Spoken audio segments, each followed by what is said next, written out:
Coming up in our News Weekend edition, strengthening bilateral relations, the Prime Minister and a delegation in Colombia where healthcare tops the agenda. Plus, apologize. But don't do that to me. Don't insult the intelligence of this chair. The exchange in Parliament that has the opposition leader saying the House Speaker owes NEMA chief an apology. And later, You know, the blueberry, it sounds different. It's kind of strange. I'll try it out. a taste of harmony.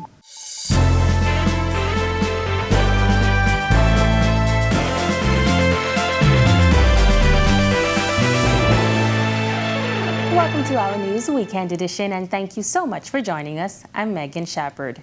Healthcare topping the list of topics discussed between the Prime Minister, Philip Davis, and leaders in Colombia. The Prime Minister and a delegation of cabinet ministers meeting with the President of Colombia to strengthen the relationship and benefits between both countries. He's offered us to develop a sort of memorandum of understanding to assist us in building our capacity and at the same time providing medical services to our citizens at a very affordable cost, and in some instances free.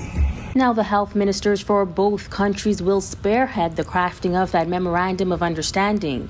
Minister of Health and Wellness, Dr. Michael Darville, explains the benefits. Colombia is a big country and a very sophisticated healthcare system.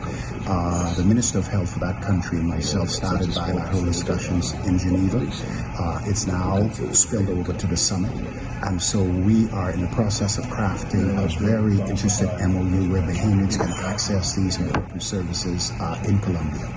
Cancer services are very important for our country.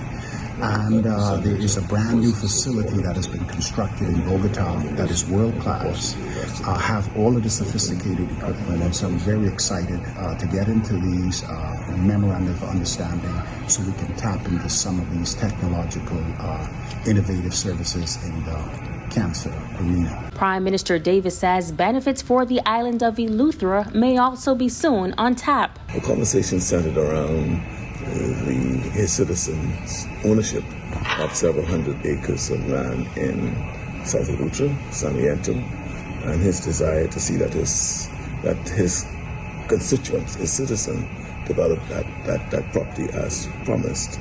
And in that regard, he has indicated that he wished to make an official visit to the Bahamas to reiterate his clients. Not client, but his constituent interest in truly developing and having it started right away. Minister of Foreign Affairs Fred Mitchell also in attendance, expressing optimism for the partnership. It's a country of high technology, great wealth, a lot of expertise, and the official visit will be quite helpful in pushing along those relationships.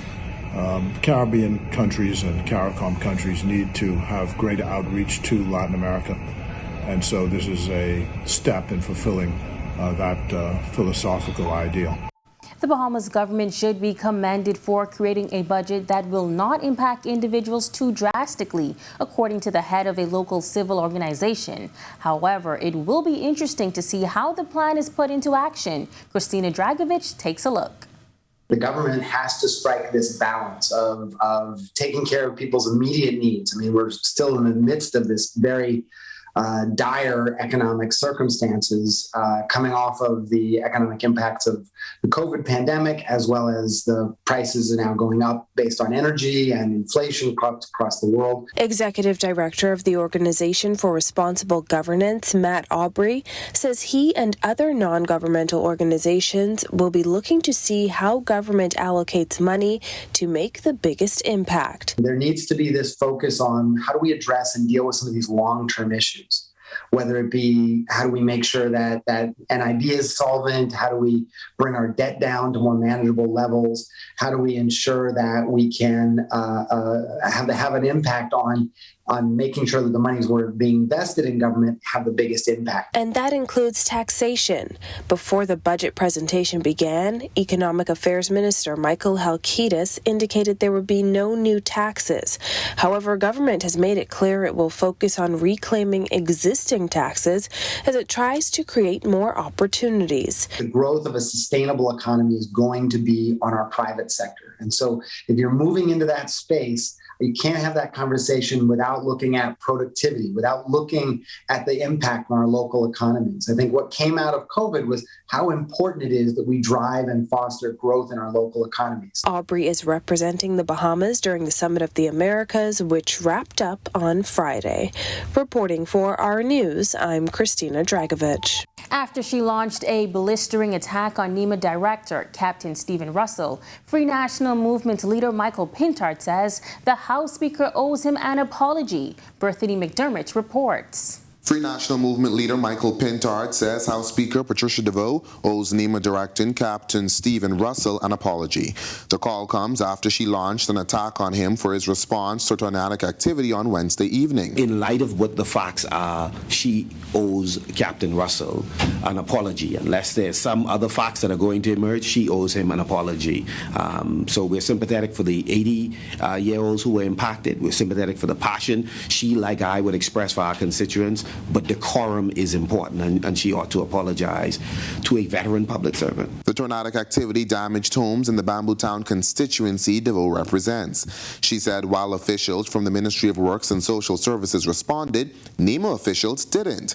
She even suggested Russell would be better suited for a day job. While he is sympathetic to the issue, Pintard called her reaction inappropriate. We are sympathetic to every member of Parliament who vigorously look out for members of their constituency. But there has to be a limit in terms of what we are prepared to say about persons who are not in the House in order to defend themselves. We have made this point over and over with respect to the Prime Minister and his characterization of private citizens and NGOs relative to the food assistance program. We think that it is an inappropriate behavior. During the outburst in Parliament, Pintard pointed out that NEMA is a coordinating agency when natural disasters happen. Later in Thursday's parliamentary session, the House Speaker also had this to say to St. Anne's MP Adrian White, which went viral on social media. So now if you want me to tighten my belt and apply the rules to all sides, then baby, I can do that. But I want y'all to be able to give lively debate so that the public and along with me can have a true and fair understanding of the points that you're making. But don't do that to me. Don't insult the intelligence of this chair. However, White didn't back down, resulting in this exchange. Madam Speaker, I would ask personally that you remember, I'm a married man, I have 2 young sons. I would ask that men and women in this House be spoken to in a manner that is respectful. No, it's okay for you all to speak to me as if I'm a child, as if you're saying to tell me what to do. Well, let me remind you that I am an adult, one that is older than you, and I have a 25-year-old daughter, okay? So you don't tell me about being an adult and having children. I fully know how to be that. So don't you try to point fingers at me and tell me how to do my job. I know my job. Learn yours. Pintard stressed that members of the Free National Movement feel they are often spoken to like children. It's something they say won't be tolerated. Having spoken offline, it does not mean that we're prepared to be lectured in a way as if we are children. That's unacceptable. It's a non-starter. We will not tolerate it. Reporting for Our News, I'm Berthany McDermott. Thanks, Berthany. And still to come on Our News, audited financial statements of the country's premier tertiary education facility still outstanding. The university chief speaks. And after that, everybody just was wild about the blueberry. Find out the taste of harmony. Plus, our Jean Joseph introduces you to the members of the newest Sky Juice Band. That's coming up when Our News returns.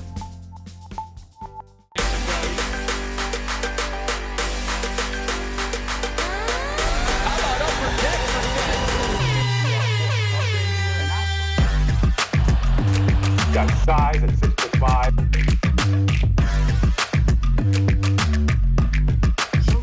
Hi, this is Salute.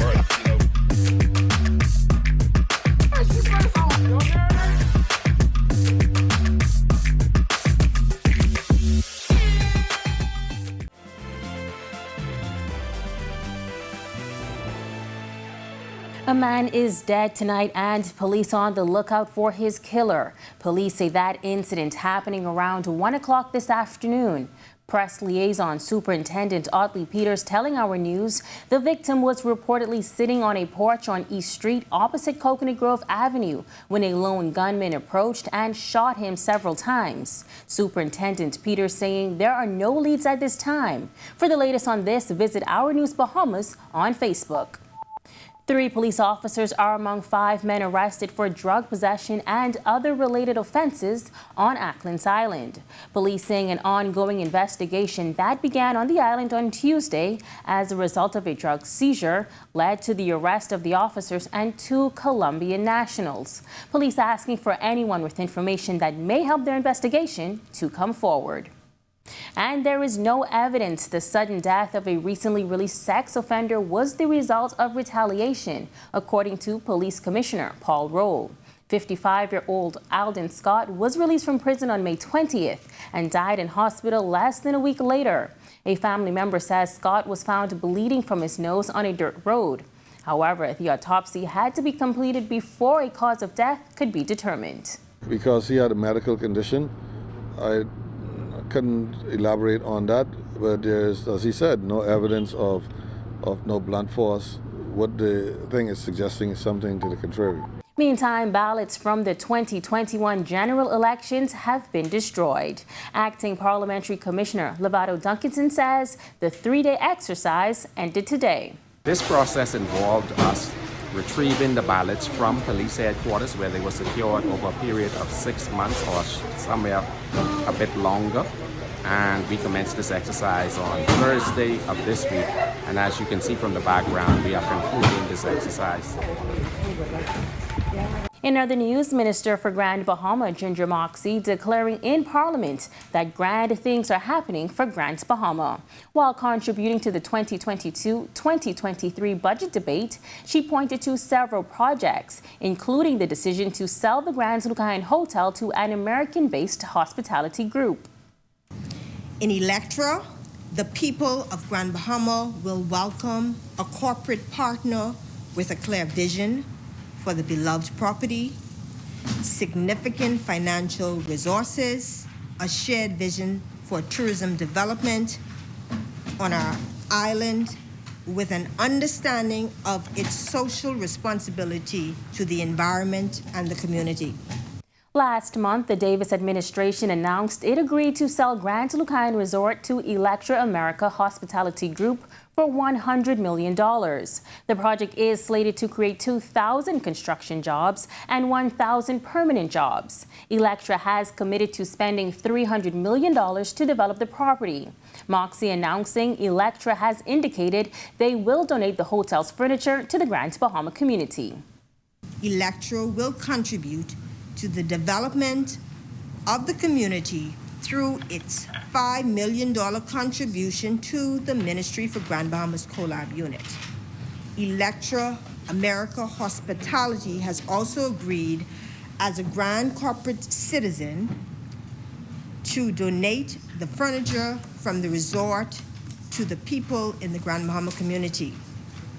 This will be done in an organized, orderly manner, and an announcement will be made when the process begins. Back in March, the University of the Bahamas' Board of Trustees chair said the institution was not up to date with audited financial statements as required by law, suggesting it had been an impediment to the institution's fundraising capacity.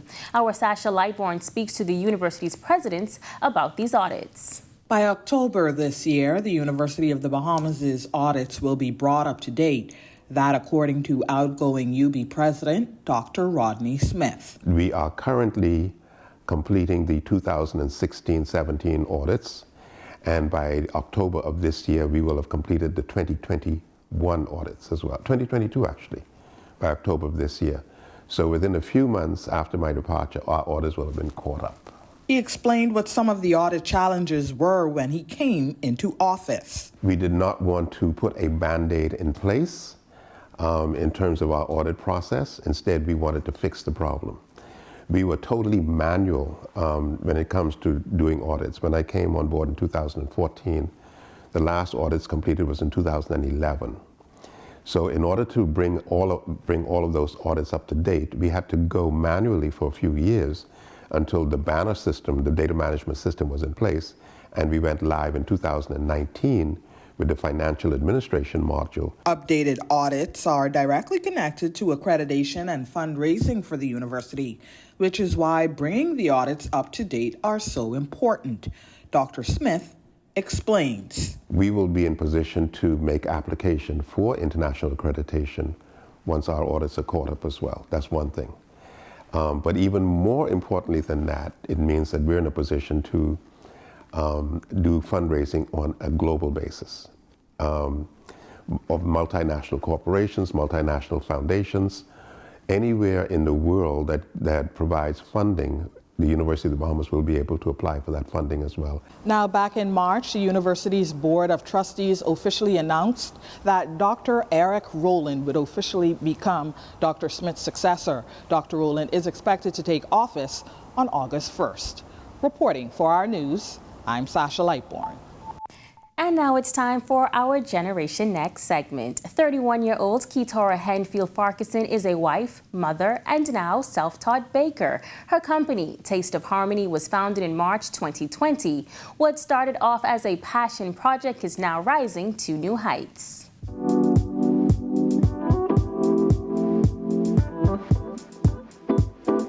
I love the kitchen. I started off experimenting. Like I said, I'm a self-taught baker, just trying one or two stuff. And then I realized, you know, this could actually work. Maybe I should try it out. I actually started testing with family first. And then they said, you know, this is really good. You know, you should probably consider, you know, selling one or two pastries. I said, you know, I'll think about it. Honestly, I started off with one or two customers, not knowing what they would say, but I said, you know, I'll give it a try. They loved it, so I was like, okay, you know, I'll press on, I'll keep going. From duff to banana bread, cinnamon buns, and other pastries, Farquharson says she enjoys creating new flavors and treats. One of her biggest sellers, blueberry duff. I had a person that was like, you know, the blueberry, it sounds different, it's kind of strange. I'll try it out. I said, okay. And they told another person, and told another person, and after that, everybody just was wild about the blueberry. And as with any business, she says the experience has come with its highs and lows. Basically starting a business out of your pocket.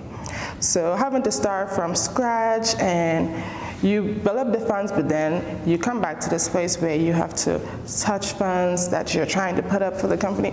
That's the biggest challenge right now, building out of your pocket. Aside from her unique flavors, she says she runs a very customer-focused business. I try my best to get customer service. I try to hear the customers out where there is a good report, where there's criticism, because at the end of the day, this is what you need to actually grow your business if you want to expand and take it to the next level. The entrepreneur also juggles a family and a traditional 9-to-5. While it can be a lot, she says it's all worth it. I am a wife and a mother of one.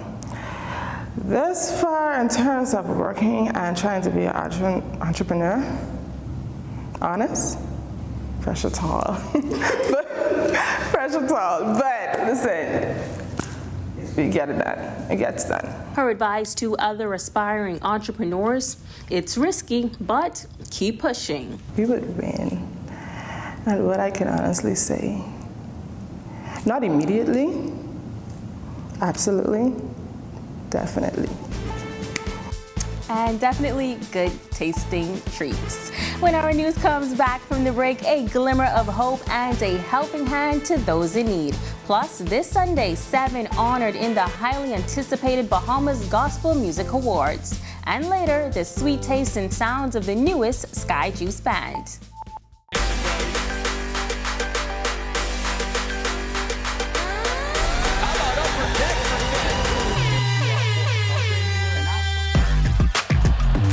Got size at 6'5".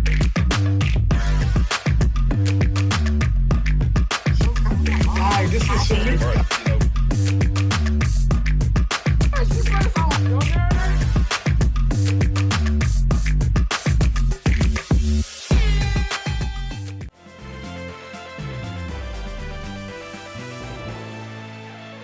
This is our News Weekend Edition. Welcome back. The pandemic is still taking a toll on families working to fill basic needs. Our Jean Joseph visits one community center with far-reaching effects, giving a glimmer of hope and a helping hand to those in need.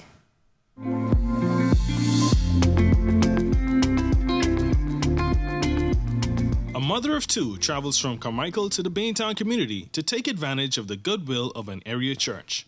The Carmichael resident says she is thankful for the blessings, and no doubt there are certainly others who feel the same way. Well, it makes me feel great that you have somebody out there who are lending out a helpful hand, which is a good thing. Many times you wake up, you might not have anything to eat, but then when you look again, you hear something good, that there is somebody who are out there giving out something.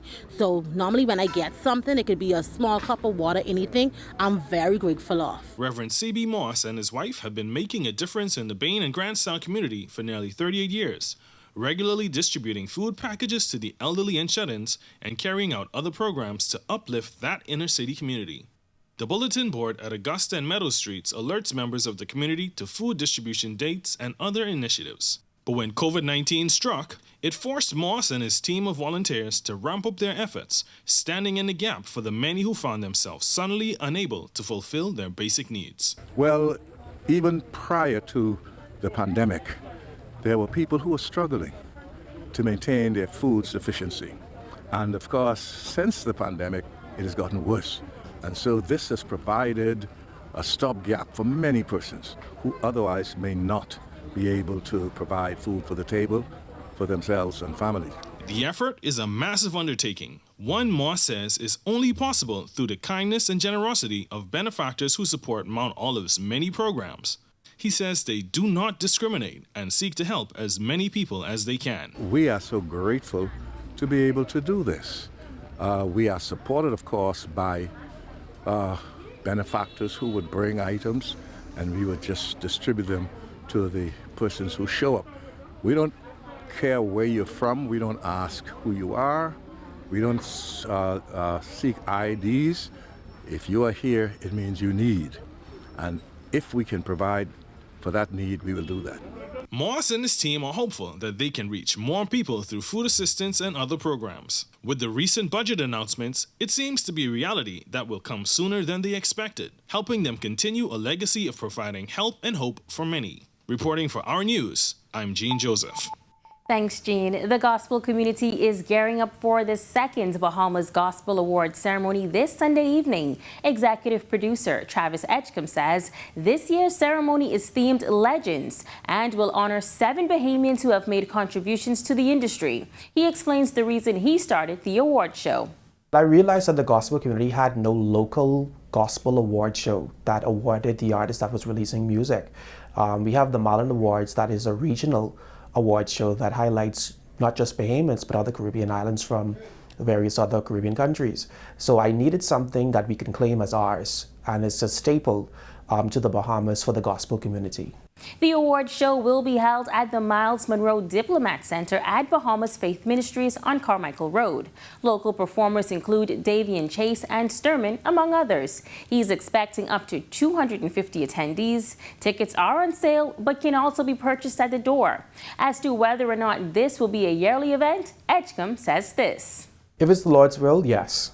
I do believe that since the launch of the awards last year, we've seen an increase of gospel artists emerging with releasing music. So hopefully this trend continues and the gospel industry doesn't go back into this long drought where it takes 5 to 10 years for one song to be released or an album to release, but it's a continuous, consistent thing.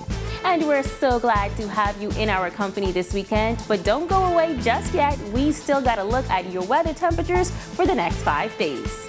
And you don't want to miss the sweet taste and sounds of Sky Juice Band. That's coming up when our News Weekend Edition returns.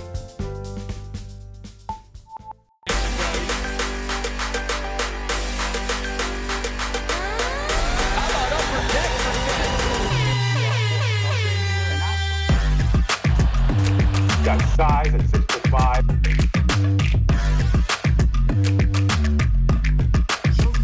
Hi, this is Samantha.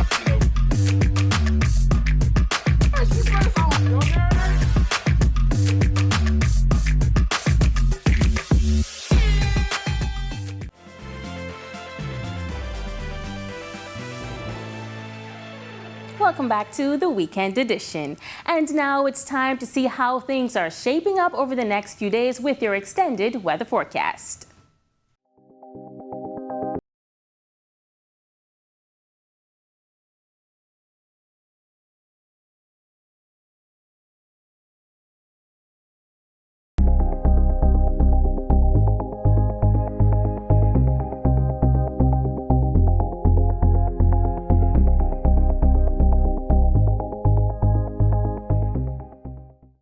And just like Sky Juice makes any Bahamian get-together a little better, the Sky Juice Band's unique musical flavor makes any event sweeter.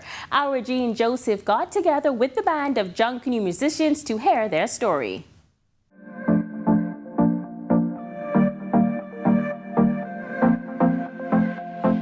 Good night, Bahamas. My name is CARTWRIGHT, leader of Sky Juice Band. If you love good Bahamian music, chances are you've heard of the Sky Juice Band, a mega band led by CARTWRIGHT and TRECO Johnson, still going strong after some 14 years. We started with 15 vibrant young members, wanted to take their music to the next level. We started off in the JUNKANOO group and we wanted to venture off in the band world, so we decided to form a band with horn players, keyboard players, drummers, percussionists, guitarists, and we decided to do that to excel, to venture off in another world. The band features members from most of the major JUNKANOO groups, Roots, One Family, Saxons, and the Valley Boys, and they take their stage performance as seriously as JUNKANOOs take the Boxing and New Year's Day parades. JUNKANOOs know that getting to Bay can be challenging, and the band shares similar struggles getting traction behind their movement, despite packed shows left and right. Still, Johnson says they are ready to put in the work, and they have set their eyes on the international stage. Some of the challenges are getting the music to be heard, like local music here at the JUNKANOO Reagan Scrape, trying to reach the masses, trying to get it off the island, to go international, trying to at least win a Grammy. You know, that's the push right now for us as a band, to get the music to play globally. While the band performs covers, they plan to release more original music to follow their singles Rumors and He Ain't Your Man, written by the band leaders and lead singer Samantha Cartwright. Those songs have been wonderful to write, and seeing them being produced and played on the radio is very exciting. I have a few more songs up my sleeve. I'm about to go in the studio very, very soon and hope to release them very soon. Sky Juice is easy to find all around the island, but here's how to get in touch with the band. Well, we are on social media. You can find us at the Sky Juice Band on Facebook, at the Sky Juice Band on Instagram, and of course, anytime you want information on booking the band or pricing, you can always message us. The band is on the move, performing with the legendary Gino D at Open Sale. But here's a taste of Sky Juice if you can't catch them. I'm Jean Joseph with your arts and entertainment. Enjoy.